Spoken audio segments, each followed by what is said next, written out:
Spaceship. Is any word more exciting in the English language?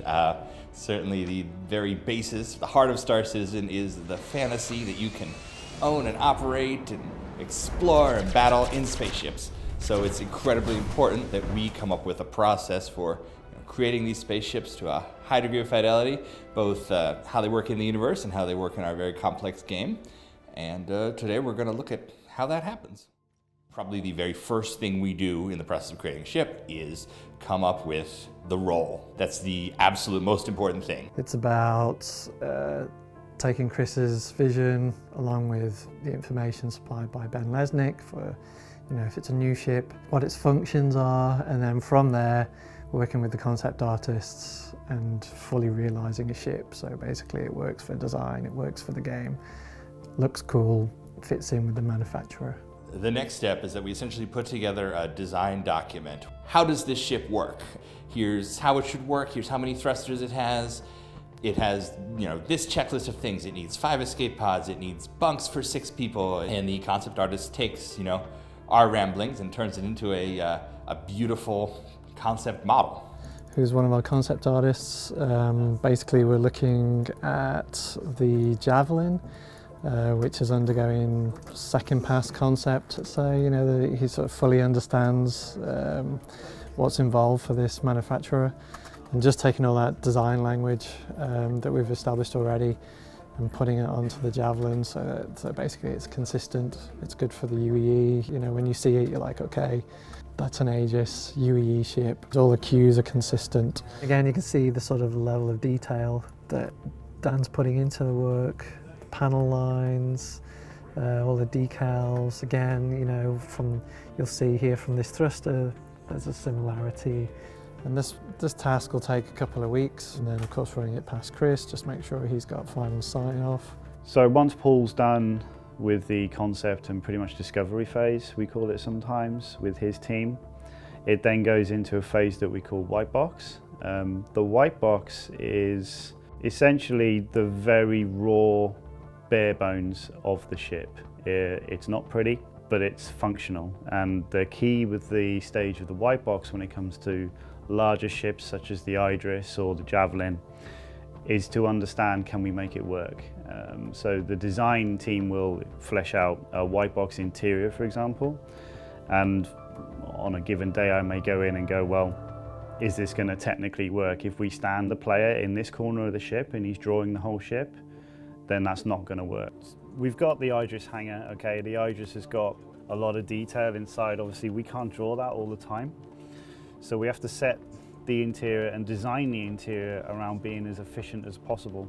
As you bring the camera around, you'll see that it will actually start streaming in all of that geometry and all of that fog. If I take it back, it completely does it in reverse. The advantage of that is that we can throw more detail inside and not worry about the cost of it from outside.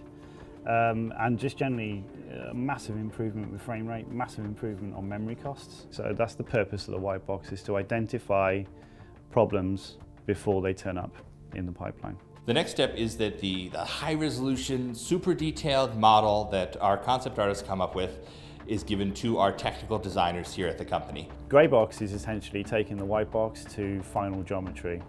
Everything should be identifiable in its current form, just with polygons. This is Starfarer, actually. It's not been seen by the public yet, but this is a really good example of a grey box. This is the cargo bay of that ship. You'll notice there's no textures, there's no shaders, it's just kind of just grey checker box. So this is pretty much kind of final geometry now and is ready to go into production. It's taking shape quite nicely. So we'll then kind of break this down into various kind of modular elements that we can kind of pull away, assign those to the team to kind of crack on with. The interior of the ship for me is a map. It's a multiplayer map. It's certainly bigger than a multiplayer, the map. And it has to be fun to walk around and you have to be able to navigate it easy. And these are all the things that we try to apply very, very early on. So it goes from grey box here and then it'll go into final art production here. And that's a good example to look at right now. She's pretty much done. From there, that's handed on to tech design. In tech design, we pretty much take all the other areas on the project and glue them together to make pretty spaceships actually fly and behave as you'd expect. We take the mesh and we split it up how it's going to fall apart in game. So the nose will come off, body splits here, wings come off. So we create the actual hierarchy, which is one of the key things animation need. So they can get their animations in, and as long as that hierarchy stays the same, those animations will be fine. Everything else can change around it. When the modelers and artists get to a gray box phase of the ship, they hand it off to me and I break out certain geometries, set up hierarchies, name the different objects, and then animate them within Max. In this case, we have the Aegis Vanguard here, and the wings are able to deploy and retract. It's my job to animate all these on the proper axis so nothing clips in, it all works correct mechanically. So we animate it opening, animate it closing, add some tension in there. And then we have back here, we've got this cargo bay that opens up and lets you into the interior of the ship. In addition to that, I'll break out different components, like we'll take out the seat to where we animate the character entering and exiting the ship. Any ship interaction he has, typically we'll animate all those in motion builders and export that for the character. The next step in the ship process, the one that everybody else sees, is that it becomes hangar ready. It'll pop up in your Star Citizen hangar, if you have bought that particular ship, and you get to explore it and see what's inside. It takes a lot of work to get the ships in-game to the standard we want and the standard the fans want for them. We have backers come round. Every time they sit with the ship team, they're completely blown away by the amount of work that isn't seen in the final product. Once Jay's animated all the sections of the ship that need animation, landing gears, doors, anything like that, it's ready then to go to fine-tuning.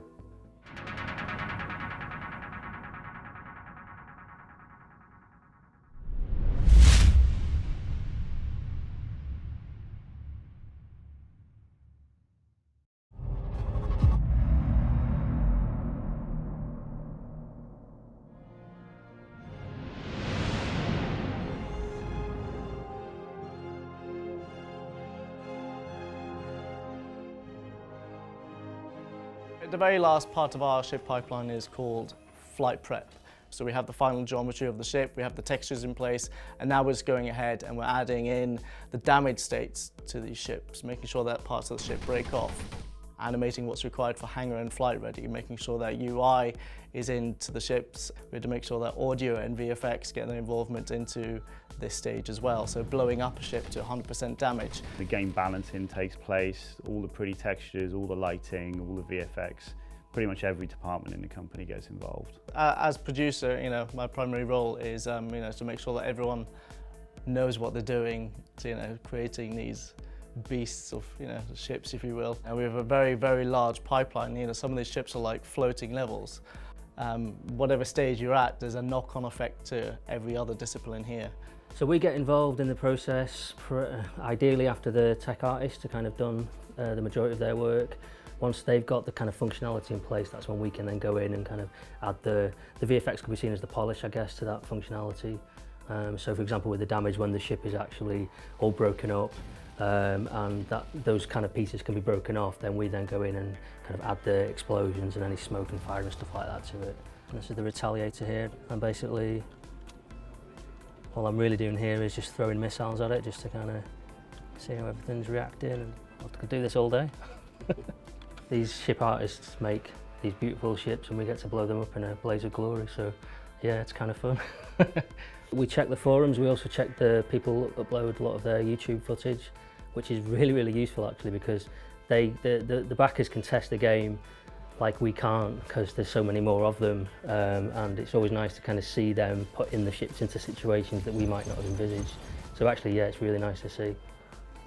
So I handle all the damage system. We wrote the damage system that allows us to punch bullet holes through the ships and to burn them and scorch them, and also to do the opposite of that, to repair the ships. And we're also responsible for the performance of the ships and how fast they render, to make sure that we can get a lot of ships on screen and that they all run at a nice fast frame rate for everyone. Yeah, we're pushing quite a lot more detail in every regard than a lot of other games, and definitely every game that the guys here have worked on before. So the The number of pulleys in the ships will be like 5 to 10 times at least what people are used to. The number of meshes we're using is very high. Texture detail is pretty insane compared to what most people will be used to in traditional games. But the good news is there's a lot of optimizations we've still got to do.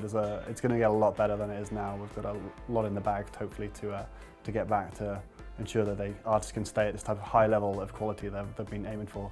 So I'll take a early white box version of a ship, and then I'll take the screenshots from that and I'll start overlaying some images over the top of that, which I'll label up and then send back to the artists, and then they'll just build the screens according to the spec that I provide.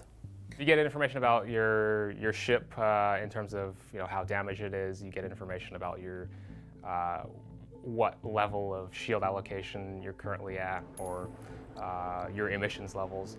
And what's neat about it is you can actually go into each of these screens and swap out the information that you display. So you can actually configure and customize your experience. Yeah, so these are the docs that we supply to the artists with the screen specs. So some ship elevations or some ship images that pinpoint exactly where the seats are on the ships. And then we break down those seats into this table, which lists out the actual number of screens, screen types, the ratios. Let the artist know whether we definitely need this screen, whether we like this screen, or if it's an optional screen.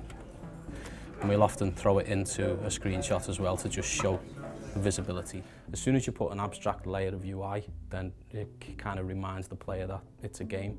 But if you can keep them in the world and you can keep them interacting with things that are actually on the geometry that's in the world, then it keeps the player kind of locked into the experience. You see the screens flicker on and it booting up and stuff, and it just really makes it feel like the ship comes alive and things are functional and you can do all, and you're like in control of a spaceship. Each ship manufacturer has quite a clear set of rules that we follow to give them a sort of sonic identity, so you can understand that a ship made by RSI is sonically identifiable just from the sound, which is really cool. So that's the doors opening, little hatches, seats coming back and forth, all those sort of nice little interactive elements inside of the ship that you get as the first step when it gets put into the hangar. And then after that it goes flight ready, and we'll do things like the thrusters, and more recently we're going to start sonifying the power plant, and that's going to actually become quite a significant part of the sound of spaceships when you're listening to your own ship from the interior. So once that goes in, it's pretty much ready to go, ready to put in the hangar, and if it's for a flight ready ship, then it's ready to go flight ready after the audio goes in. It's very rewarding to see it finally coming together, and hopefully on a deadline that was originally agreed on. The level of talent's really high. It's some of the best guys I've ever worked with in the studio and in the partner studios as well. When you see the final ship flyable in game, knowing that it's gone through months of development and there's been a lot of heartache and a lot of pain and sweat and tears that's been put into that, it's rewarding. Even the smaller ships require an incredible amount of work to get them to be the level of quality or the fidelity they are. New starters are often shocked when they start here to see how much work it really takes to get one of them to completion. We all know what the vision is. We've all got kind of that high level vision in our minds from an early stage in the pipeline. So yeah, it's really kind of, it's enjoyable to see it kind of come to fruition at the end of that pipeline. Yeah. When it's delivered,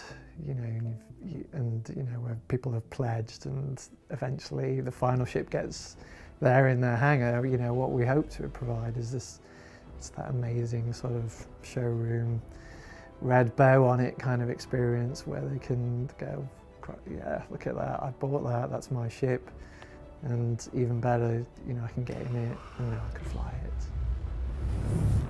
So that's our ship pipeline.